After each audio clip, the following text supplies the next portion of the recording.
इस वीडियो में हम आमेर के कछवा वंशी शासक मानसिंह के बारे में अध्ययन करेंगे।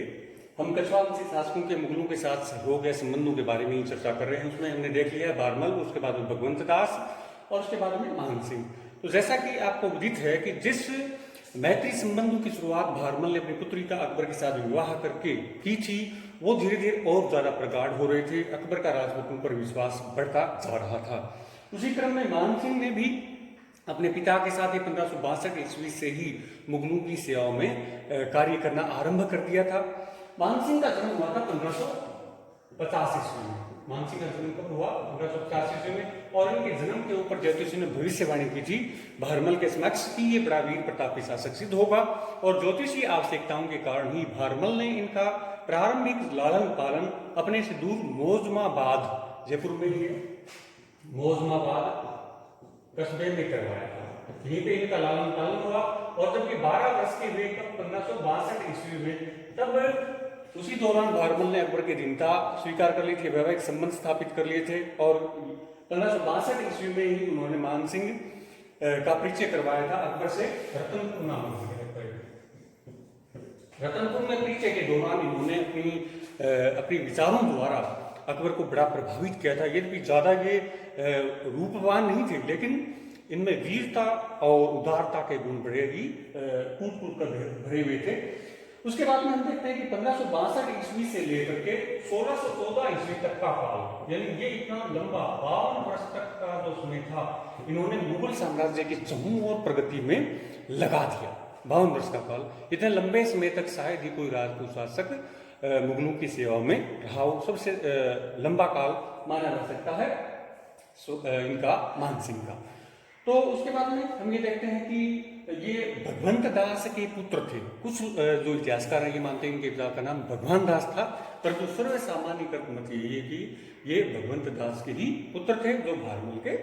तो इस प्रकार से हम देखते हैं कि 1562 ईस्वी में मुगल सेवा में आकर के 1614 ईस्वी तक रहते हैं। तो इतने लंबे काल को हम एक साथ में पढ़ करके हम 3 चरणों में इसका अध्ययन करते हैं।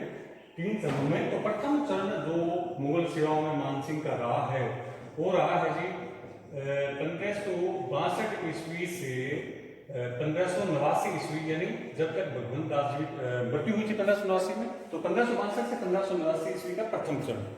इस चरण में चूंकि प्रारंभ 12 वर्ष के थे मानसिंह, इसलिए अकबर ने उनके कुछ सैनिक प्रशिक्षण भी दिलवाए। उसके बाद में वो जब कुछ बड़े हो गए तो वह अपने पिता के साथ अभियानों में जाने लगे, और ज्यादा परिपक्व हो गए तो उन्होंने स्वतंत्र अभियान पे भी भेजना आरंभ कर दिया। तो प्रथम जो अभियान था इनका मुगल सेवा में रह करके वो था रणथंभोर।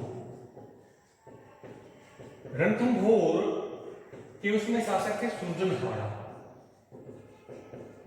ये 1568-69 ईस्वी का अभियान रहा।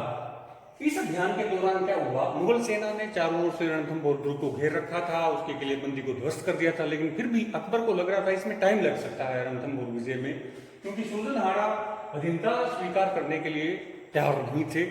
इस वजह से उन्होंने क्या किया, मानसिंह ने एक सुझाव दिया था अकबर को, अपने शासक अकबर को, कि मुझे एक बार व्यक्तिगत भेंट करनी है इससे, सुरजनहाड़ा से। मानसिंह ने कहा अकबर को कि मुझे सुरजनहाड़ा से व्यक्तिगत भेंट करनी है, और आप अगर भेष बदल के जाना चाहें मेरे साथ तो आ सकते हैं। अकबर ने इस प्रस्ताव को स्वीकार कर लिया। तब मानसिंह ने सुरजनहाड़ा से व्यक्तिगत मुलाकात करके उसको अकबर की अधीनता स्वीकार करवाने के लिए तैयार कर लिया। तो इस प्रकार से उसके कूटनीतिक प्रयासों द्वारा, उसकी सूझबूझ द्वारा सुरजनहाड़ा अकबर की अधीनता में आने से अकबर मानसिंह से बड़ा प्रसन्न हुआ। तो इस प्रकार से यह उनके जीवन की प्राथमिक सफलता थी कि उन्होंने आसानी से सुरजनहाड़ा को अकबर की अधीनता स्वीकार करवाने के लिए तैयार कर लिया। उसके बाद में है मेवाड़ अभियान। मेवाड़ अभियान ये आपको पढ़ा है पहले के इतिहास में 1576 ईस्वी, यानी आप जैसा कि आप जानते हैं मेवाड़ के शासक महाराणा प्रताप थे, जयसिंह के बाद में शासक बने, और वो अकबर की अधीनता स्वीकार करने के लिए तैयार भी नहीं थे। जब 1572 ईस्वी में अकबर ने गुजरात विजय कर ली, यानी गुजरात पर विजय कर ली थी, आपको पता ही है गुजरात विजय अकबर ने 1572 में की थी। और उसके बाद में मानसिंह को आदेश दिया गया था कि आप मेवाड़ जाकर महाराणा प्रताप को समझाइए और उसको मुगल अधीनता स्वीकार करवाने के लिए प्रयास कीजिए। तब ये 1573 ईस्वी में महाराणा प्रताप से मिले थे। महाराणा प्रताप को अकबर की दीनता स्वीकार करने के लिए इन्होंने सुझाव भी दिया, परंतु महाराणा प्रताप ने उस सुझाव को नहीं माना। उसके बाद में सैन्य कार्रवाई द्वारा अकबर ने मेवाड़ विजय का प्रयास किया और उसी के तहत मान सिंह को मेवाड़ विजय के लिए जो सेना भेजी गई थी मुगल सेना, उसका नेतृत्व प्रदान किया था। आपको पता है हल्दी घाटी का युद्ध हुआ था 1537 ईस्वी में, जून 1576 में, और उस युद्ध में सैनिक दृष्टि से मान सिंह विजय हुआ, परंतु जो लक्ष्य था अकबर का महाराणा प्रताप को जिंदा या मुर्दा पकड़ना, वो उसमें सफल नहीं हुए। इस वजह से मान सिंह से कुछ समय के लिए अकबर नाराज भी हो गए थे, परंतु बाद में उन्होंने समझ लिया था कि मेवाड़ की भौगोलिक संरचना, भौगोलिक स्थिति के कारण प्रताप को पराजित नहीं कर पाया मान सिंह, तो उनसे नाराजगी दूर हो गई थी। उसके बाद में उन्होंने अगला अभियान किया था खिंचीवाड़ा। खिंचीवाड़ा अभियान के, मेवाड़ अभियान के बाद में इनको खिंचीवाड़ा में नियुक्त कर दिया। और खिंचीवाड़ा में क्या था, मालवा में, ये मालवा के इलाका ये जो गागरोन वाला इलाका नहीं, खिंचीवाड़ा कहलाता है, गागरोन वाला इलाका खिंचीवाड़ा। और यहाँ पर जो मालवा के जो उपद्रवी लोग थे वो उपद्रव मचा रहे थे, उन उपद्रवों को दबाने के लिए ही मान सिंह को खिंचीवाड़ा में नियुक्त किया था। वहां पर रहते हुए उन्होंने उपद्रव का दमन कर दिया और वहां पर ये 1580 ईस्वी तक रहे। 1580 ईस्वी तक ये खिंचीवाड़ा में शांति व्यवस्था कायम रखने में, उपद्रवियों का दमन करने में लगे रहे। उसके बाद में उत्तर पश्चिमी सीमा प्रांत में नियुक्ति की जाती है मान सिंह। उत्तर पश्चिमी सीमा, उत्तर पश्चिमी सीमा प्रांत ये कह सकते हैं कि आपका ये जो सियालकोट वाला इलाका है, पेशावर वाला इलाका है, यहाँ पर जो उपद्रवी जनजातियां थी, रोशनियाई हैं, अफगानी हैं, ये निरंतर उपद्रव मचा रहे थे। इसके साथ साथ जो काबुल का शासक था मिर्जा हकीम, काबुल का शासक था मिर्जा हकीम, जो कि रिश्ते में इसका भाई अकबर का संबंधी था और वह भी भारत का शासक बनने का स्वप्न देख रहा था, और मिर्जा हकीम। तो ऐसी स्थिति में, विकट स्थिति में उत्तर पश्चिम सीमा प्रांत का जो सियालकोट का मुखिया नियुक्त किया मान सिंह को, सियालकोट का मुखिया नियुक्त कर दिया। फिर क्या होता है कि मिर्जा हकीम का जो सेना नायक था सादमन बेग, वह निरंतर आगे बढ़ रहा था भारत की ओर आक्रमण करने के लिए, और उसने पेशावर का, यानी जो मुगल प्रमुख था पेशावर का यूसुफ खां, उसको भी परास्त कर दिया था। यानी इसने यूसुफ खां को भी परास्त कर दिया था। इस वजह से अकबर की चिंता और बढ़ गई थी, क्योंकि पेशावर का यूसुफ खां परास्त हो गया था। लेकिन फिर बाद में सियालकोट के मुखिया मान सिंह ने आगे बढ़कर सिंधु नदी के तट पर सादमन बेग को बुरी तरह हराया। और सादमन बेग को ये माना जाता है कि मिर्जा हकीम, काबुल के जो सूबेदार थे, ये स्वतंत्र शासक के तौर पे ही शासन कर रहे थे, वैसे स्वतंत्र शासक ही थे, यद्यपि ये मुगलों का ही इनके निकटतम संबंधी थे, लेकिन स्वतंत्र शासक की तरह ही काबुल में शासन कर रहे थे। तो इनके सेना नायक सादमन बेग को परास्त करना, क्योंकि सादमन बेग को मिर्जा हकीम की तलवार माना जाता था, एक बहुत बड़ी उपलब्धि थी, किसके लिए, मान सिंह के लिए और अकबर के लिए। तो 1580-81 का जो समय था वो अकबर के लिए बड़ी चुनौतियों वाला था, क्योंकि एक और तो भारत के जो कट्टरपंथी मुस्लिम थे वो अकबर की धार्मिक सहिष्णुता की नीति से रुष्ट थे अकबर से।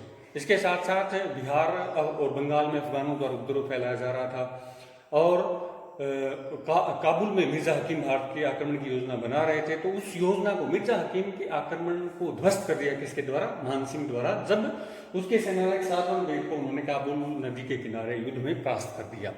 उसके बाद में काबुल में नगर प्रशासक नियुक्त कर दिया गया था मान सिंह को, यद्यपि शासक हकीम ही रहे थे।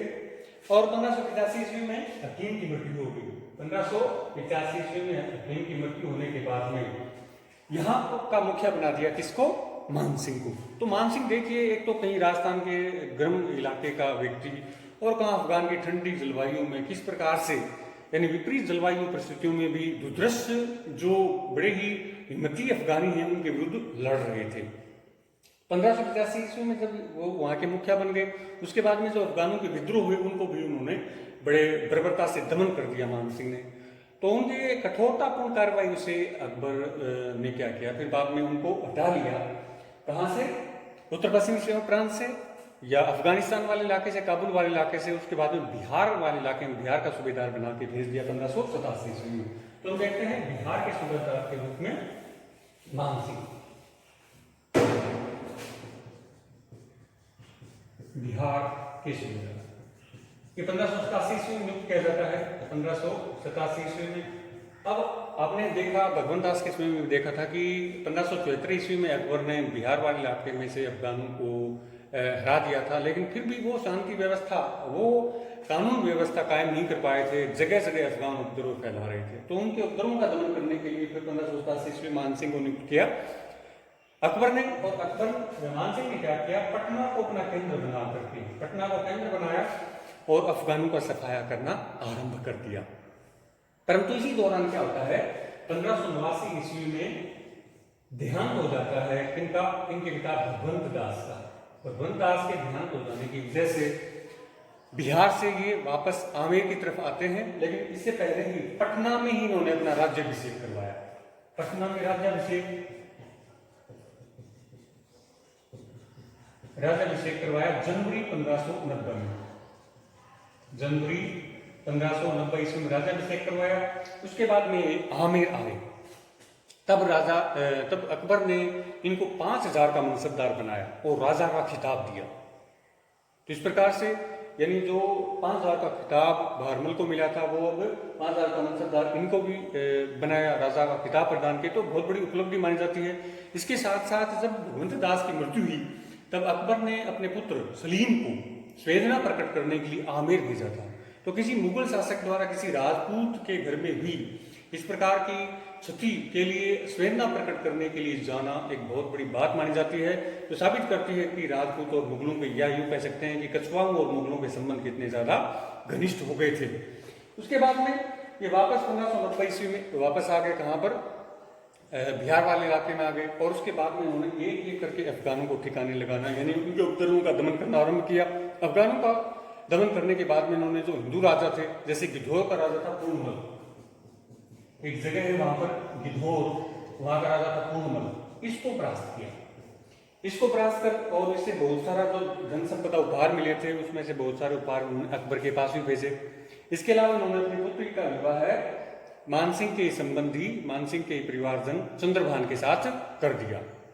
उसके बाद में उन्होंने जो खड़गपुर वाला इलाका है वहां के शासक थे और दूसरे जो हिंदू शासक थे जैसे संग्राम सिंह है, उनको भी परास्त करके बिहार वाले इलाके में शांति व्यवस्था कायम की। इस प्रकार से प्रथम चरण में हमने देखा कि रणथंभौर अभियान में उन्होंने सुरजनहाड़ा को परास्त करने में योगदान दिया। मेवाड़ अभियान में यद्यपि वो प्रताप को झुकाने के लिए झुका नहीं सके, लेकिन फिर भी सैनिक दृष्टि से उनको पराजित किया था। फिर तिंचीवाड़ा में शांति व्यवस्था कायम की।